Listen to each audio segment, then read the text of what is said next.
Hello students, आज हम class 9 का चैप्टर 4 रीड करेंगे और मेन टॉपिक है Rutherford model of an atom. देखो ये इम्पोर्टेंट भी है और हाईएस्ट मार्क्स में भी ये काउंट होता है। तो रदरफोर्ड ने थॉमसन के बाद रदरफोर्ड आए और उन्होंने अपना एक्सपेरिमेंट करना शुरू किया।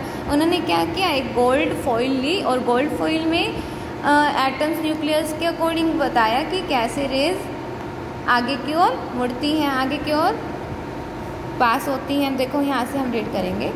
अर्नेस्ट रदरफोर्ड एंड को वर्कर्स डिज़ाइन एन एक्सपेरिमेंट, एक एक्सपेरिमेंट अरेंज किया इलेक्ट्रॉन और एटम्स के साथ। उन्होंने अल्फ़ा पार्टिकल्स लिया जो फास्ट मूव करते हैं, अल्फ़ा पार्टिकल्स। तो ये थिन गोल्ड फॉइल ली है, एक पतली गोल्ड फॉइल ली है। ही सिलेक्टेड अ गोल्ड फॉइल, उन्होंने एक गोल्ड फॉइल को सिलेक्ट किया और बिकॉज ही वांटेड, क्योंकि वो चाहते हैं कि थिन लेयर एज पॉसिबल, क्योंकि वहाँ पर थिन से थिन लेयर बननी चाहिए, पतली से पतली layer.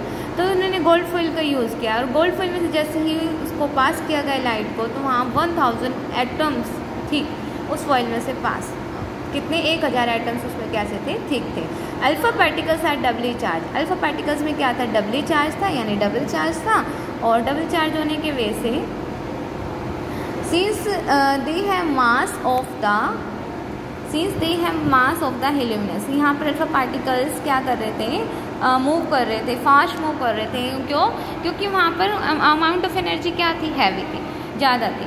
It is explain alpha particles सब एटॉमिक पार्टिकल्स कोल्ड एटम्स, कुछ ऐसे अल्फा पार्टिकल्स थे जो बहुत ही हैवी थे।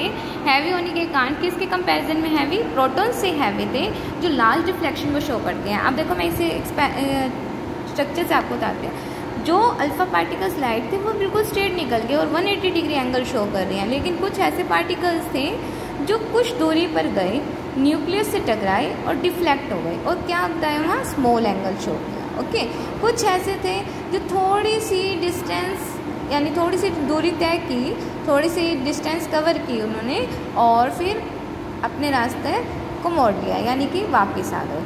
तो वो न्यूक्लियस से टकराए और वापस आ गए, क्योंकि यहाँ प्रोटॉन से वो क्या थे, है प्रोटॉन से लाइट। अब देखो जो यहाँ पर पार्टिकल्स से टकराए, न्यूक्लियस से टकराए और वापस आ गए, उन्होंने क्या किया, उन्होंने लाइट डिफ्लेक्शन एंगल को शो किया। अब एक्सपेरिमेंट के अकॉर्डिंग हम यहाँ देखते हैं ऑब्जर्वेशन क्या थी। Most of the fast moving particle, जो ज़्यादा तेज़ी से पार्टिकल्स गए थे, वो एक स्ट्रेट लाइन को शो कर रहे थे। अल्फा पार्टिकल्स जो आगे गए थे, जो थोड़ी दूरी पर गए थे, उन्होंने स्मॉल एंगल को बनाया था।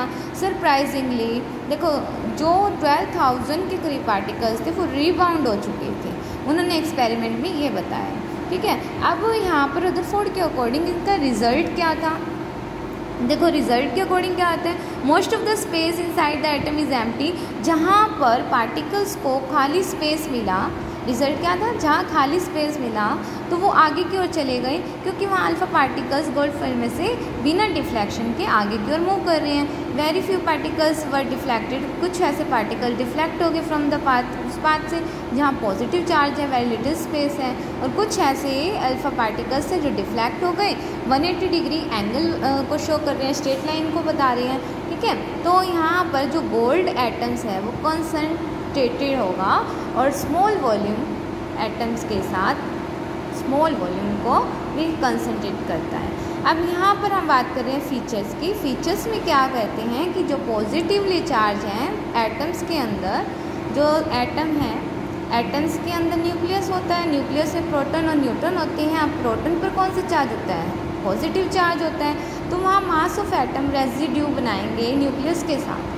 इलेक्ट्रॉन क्या करते हैं, मैंने आपको बताया था, इलेक्ट्रॉन सिर्फ रिवोल्यूशन का काम करेंगे, कहाँ, एटम्स के चारों। और जो साइज़ होता है न्यूक्लियस का वो स्मॉल होता है, किसके साइज़ से, एटम के साइज़ से। कुछ ड्रॉबैक हैं, देखो ड्रॉबैक क्या होती है, उसकी कुछ कमियाँ थी।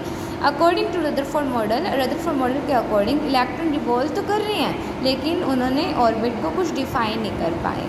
तो उन्होंने क्या कहा कि इलेक्ट्रॉन रिवॉल्व कर रहे हैं, लेकिन ये नहीं कहा कि कितने ऑर्बिट हैं, क्या वो इलेक्ट्रॉन स्टेबल भी हैं या नहीं है। तो उन्होंने पूरी तरह इसको एक्सप्लेन नहीं किया। ड्यूरिंग एक्सेलेरेशन के दौरान जो चार्ज पार्टिकल्स थे वो रेडिएट करते हैं एनर्जी को, और इलेक्ट्रॉन क्या करते हैं, रिवॉल्व करते हैं, एनर्जी लूज़ करते हैं, और न्यूक्लियस में फॉल भी करते हैं। तो उन्होंने ये तो बताया कि वो फॉल कर रहे हैं, न्यूक्लियस एनर्जी शो हो रही है, लेकिन वो हाईली अनस्टेबल हैं या स्टेबल हैं, उन्होंने वुड नॉट एग्जिस्ट, उन्होंने इस बारे में कुछ नहीं बताया। We know that atoms are quite stable, जैसा कि हम जानते हैं एटम्स क्या होते हैं, क्वाइट स्टेबल होते हैं। अब देखो Bohr model of an atom के बारे में हम नेक्स्ट वीडियो में रीड करेंगे।